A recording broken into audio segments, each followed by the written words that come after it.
losing Anthony Davis. If he was to really overachieve, the Pelicans make a strong push in the playoffs, win high 40s, he would have a chance. Neither one of those are really inspiring to me.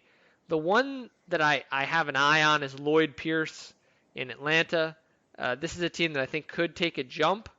I'm a little bit more cautious on this one just because it would take a rather large jump from John Collins and Trae Young for this to happen. And the one that I can't believe I put in here, Jason, you were laughing at me earlier about it, but it just feels like this is a real possibility. When I look at the teams that are most likely to make a jump, and when you look at Coach of the Year, the number one criteria is you either have to have a great narrative or you have to have a big jump in wins. And the one to me that has a chance, and I just can't believe I'm saying this, is Jim Boylan of the Chicago Bulls. If you look at the Bulls team last year, they had a ton of injuries. He was absolutely atrocious as a coach. So there's really nowhere to go but up for him. And if you look at this Bulls team just on talent alone, 22 wins just seems impossible for them to not win more games than that. They improved what was probably the worst bench in the league last year. They'll get more games out of Markkanen, more games out of Carter. By virtue of Porter being here for a full season, they'll get more games out of him. Um, Really, they should get more games out of all their key players. Their starters played pretty well, especially towards the end of the season last year. If you really take that, you take an improved bench, wouldn't shock me if this team won in the 40s. And if they win mid 40s, Boylan is going to get a ton of Coach of the Year buzz for his work. I don't think that he's a good coach, but it wouldn't shock me if he got some Coach of the Year buzz, particularly if that plays out as I think it might. You're crazy. You're absolutely out of your mind. I'll give you Stevens, I'll give you Atkinson, I'll give you Pierce because I think the Hawks are going to be this year what you think the Bulls will be, but I think the Bulls have another year before they're there.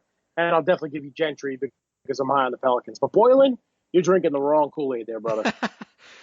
Not drinking Kool-Aid, you're drinking something stronger. But yes, Jason, I'm not going to take away any more time from you from the Nets news of the week because there's a great development that came out from Team USA for your beloved Nets. Yeah, man, I'm excited. I'm excited, but I'm also a little reserved. I think that Joe Harris has a chance to make Team USA, which makes me happy and also terrifies me. So Popovich and Colangelo and company announced their first cuts.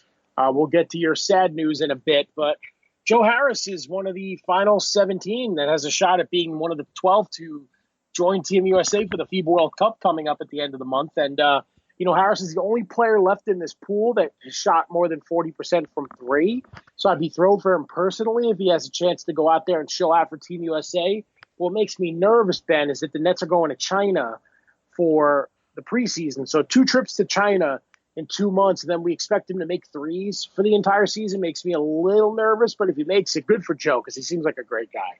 Yeah, what about the Joe Harris renaissance here, man? Unbelievable. But you got some more Nets stuff. Yeah, just because, I know I've been excited this summer and everyone's calling me a sick Nets fan, homer boy, but just with the schedule coming out this week, it's amazing to me that the Nets were on national TV, not including NBA TV, once in the last 5 years.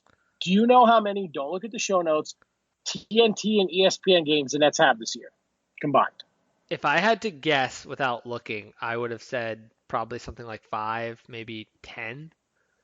Okay, and that's fair because Durant, they're not playing on Christmas Day. They are playing on Martin Luther King Day against Philly, but they have 12. They have 6 on ESPN, 6 on TNT. TNT spread it out to where there's one game in each of November, December, January, February, March, and April. ESPNs are a little bit less staggered, but the fact that they have 12 nationally televised games along with 8 more on NBA TV. For the first time in 5 years, they have more than one. And I'm excited for them. They have the 8th fewest travel miles among NBA teams. And for a roster with a lot of injury concerns with LeVert and DeAndre and Kyrie, I think that's good for them too. But I'm just excited that the Nets are finally back on an NBA national stage. And I think next year when they get KD, they'll probably up that to about 20, 25 ESPN TNT games. But it matters because you have, fans all over the country that actually might want to see Brooklyn play next year and in the next coming years. So it'll be exciting. And on the Bulls front, not quite as exciting. On the downside, Thad Young is off Team USA. Wah, wah, wah. One of my Um, picks down the drain. and another guy who's probably going to be off of his team is Chris Dunn. The Bulls decided to bring back Shaq Harrison. I'm going to talk about that in a minute. But what this means for the Bulls is that Chris Dunn is now becoming very quickly a man without a country. He already knew his days were numbered when they drafted a point guard in the first round.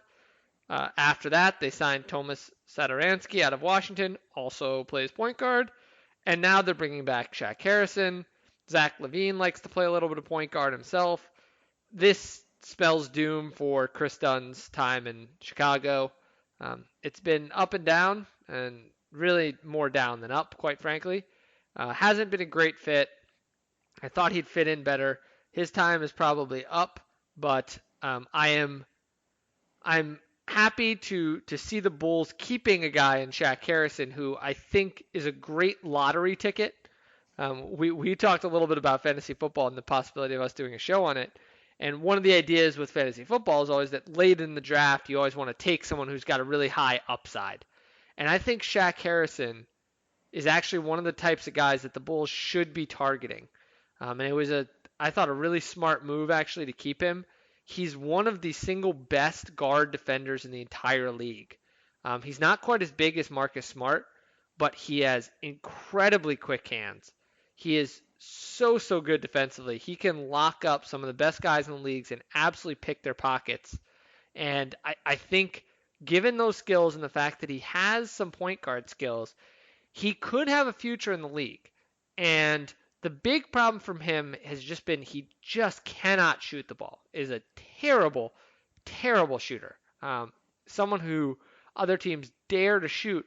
But that is exactly the type of player, if you're a team like the Bulls who are rebuilding, that's exactly the kind of guy you want. You want someone with a clear weakness, because if you can turn that weakness into a strength, suddenly you could have a real player on your hands because he's elite in a number of areas. So if he goes from a horrifically bad shooter to an average one, he becomes an above average NBA player, could be of value to this team, and could be a nice player to have around. Unfortunately, he is 25, so I'm not sure how much of that growth is coming.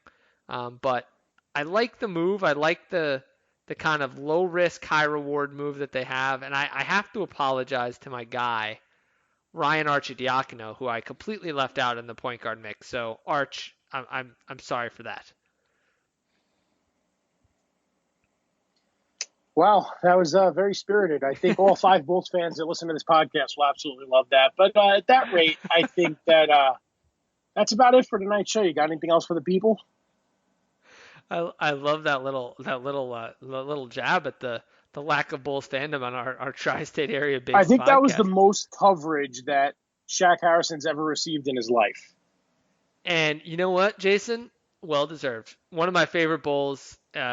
Just a great hustle player. So I regret nothing.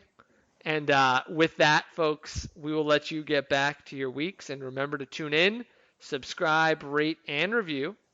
5 stars, please. And apologize to Ben on my behalf because I'm not so good at sorries. But he knows I love him. And we'll talk to you all next week. Peace out, Cub Scouts.